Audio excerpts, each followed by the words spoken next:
ప్రభు అయిన యేసుక్రీస్తు నామమున మీకు శుభము కలుగును గాక. యేసుక్రీస్తు ప్రభు ద్వారా పరిశుద్ధాత్మను బట్టి కలిగిన ఒక ప్రత్యక్షత ఇది.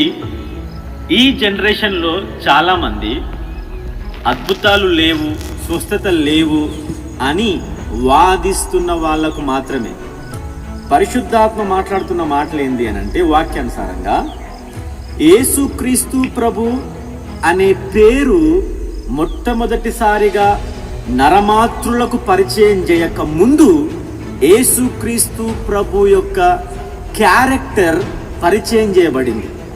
అది ఎలా పరిచయం చేయబడింది అని అంటే, మొట్టమొదటిసారిగా ఒక ప్రవక్త ద్వారా యేసుక్రీస్తు ప్రభు గురించి మాట్లాడుతున్నప్పుడు ఆ ప్రస్తావనలో ఆయన యేసు అనే పేరెత్తకుండా ఆ యేసుక్రీస్తు యొక్క క్యారెక్టర్స్ అక్కడ మాట్లాడండి. ఆయన అంటే క్యారెక్టర్ అంటే పేరు అనగా క్యారెక్టర్స్.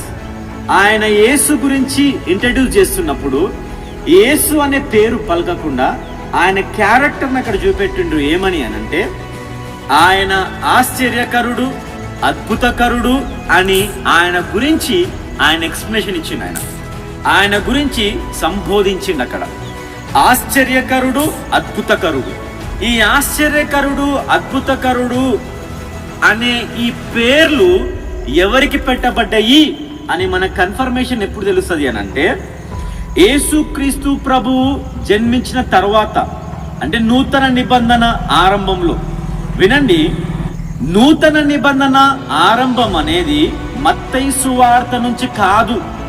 యేసుక్రీస్తు ప్రభు జన్మించి మరణించి తిరిగి ఆయన పునరుద్ధానుడైన తరువాత నూతన నిబంధన ఆరంభించబడింది. అయితే ఈ నూతన నిబంధనకు నాంది పలికింది ఆ ఆశ్చర్యకరుడు, అద్భుతకరుడు. ఈ నూతన నిబంధనకు ముగింపు అదే ఆశ్చర్యకరుడు, అదే అద్భుతకరుడు. అపోస్తుల కార్యములో ఆశ్చర్యకరుడు, అద్భుతకరుడు యొక్క క్రియలు అక్కడి నుండి ఆరంభించబడినవి. అదే ఆశ్చర్యకరుడు, అద్భుతకరుడు యొక్క క్రియలు ప్రత్యక్షంగా మత్తయి సువార్త నుండే ఆరంభించబడినవి. అయితే ఈ అద్భుతాలు, సూచక క్రియలు లేవు, అవి అపోస్తుల లోపలనే అవి ఆగిపోయినాయి, ఆ తర్వాత ఇంకా లేవు, అవి అవ్వవు అని మాట్లాడుతున్న వాళ్ళ గురించి దేవుడిచ్చిన మాట ఏంది అని అంటే, అపోస్తుల కార్యములో యేసుక్రీస్తు ప్రభు ఏ విధమైతే కార్యం జరిగించిండో ఆ కార్యాలు అక్కడితో ఆగిపోలేదు. కానీ అపోస్తుల కార్యములు గడిచిపోయినవి సాధ్యం, కరెక్టే, వాస్తవమే. కానీ ప్రకటన గ్రంథం అనేది ఒకటి ఉంది, అవి జరగబోతున్న గ్రంథం, అది జరిగిపోయిన గ్రంథం కాదు. అయితే నూతన నిబంధనలో ఆది నుండి అంతం వరకు అద్భుతాలు, సూచక క్రియలు ఉన్నాయి అనడానికి రుజువు ఎక్కడా అనంటే, న్యూ టెస్టిమెంట్ లోపట బిగినింగ్ లో మత్తయి సువార్త మొదలుకొని అపోస్తుల కార్యం వరకే అద్భుతాలు ఉన్నాయి. అపోస్తుల కార్యముల తర్వాత సేవకులు చేసిన అద్భుతాలు అక్కడే ఆగిపోయినాయి, దాని తర్వాత లేవు చాలా మంది ఆలోచిస్తున్నారు. అయితే వాళ్ళ కోసం ప్రకటన గ్రంథంలో రాయబడిన ఒక మాటని జ్ఞాపకం చేయాలనుకుంటున్నా. ఏంది అని అంటే, ఈ చివరి దినాల్లో జరగబోతున్న ఒక భయంకరమైన గొప్ప పరిచర్య ఒకటి జరగబోతుంది. ఆ పరిచర్యకు దేవుడు 2 ప్రవక్తలను నియమించబోతున్నాడు. ఆ ప్రవక్తలు ఏలియా, హానోకు. ఈ 2 ప్రవక్తల ద్వారా దేవుడు భయంకరమైనటువంటి అద్భుతాలు, సూచక క్రియల ద్వారా వారిని వాడుకోబోతున్నాడు.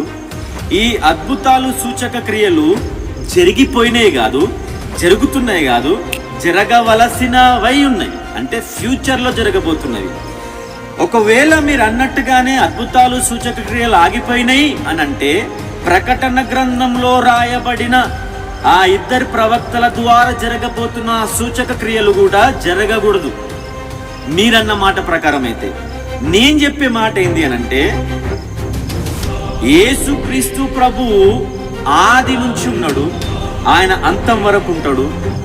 ఆయనకు ముగింపు, ఆరంభం అనేది లేదు. ఆయనయే ఆరంభం, ఆయనయే ముగింపు. ఈ యేసుక్రీస్తు ప్రభు యొక్క క్యారెక్టరే అద్భుతకరుడు, ఆశ్చర్యకరుడు. నువ్వు అద్భుతాలు లేవు, ఆశ్చర్య కార్యాలు లేవు, హీలింగ్స్ లేవు అని నువ్వు అంటున్నట్లయితే ఆ యేసుక్రీస్తు ప్రభువునే లేడు అని నువ్వు అంటున్నావు అని అర్థం. కాబట్టి అద్భుతాలు, ఆశ్చర్య కార్యాలు అనేటివి యేసు అనే పేరు కలిగిన దేవుని యొక్క క్యారెక్టర్స్. అద్భుతాలు, ఆశ్చర్య కార్యాలు ఆయన క్యారెక్టర్ని పరిశుద్ధాత్మతో అభిషేకించబడ్డ ప్రతి వ్యక్తి చూపిస్తాడు.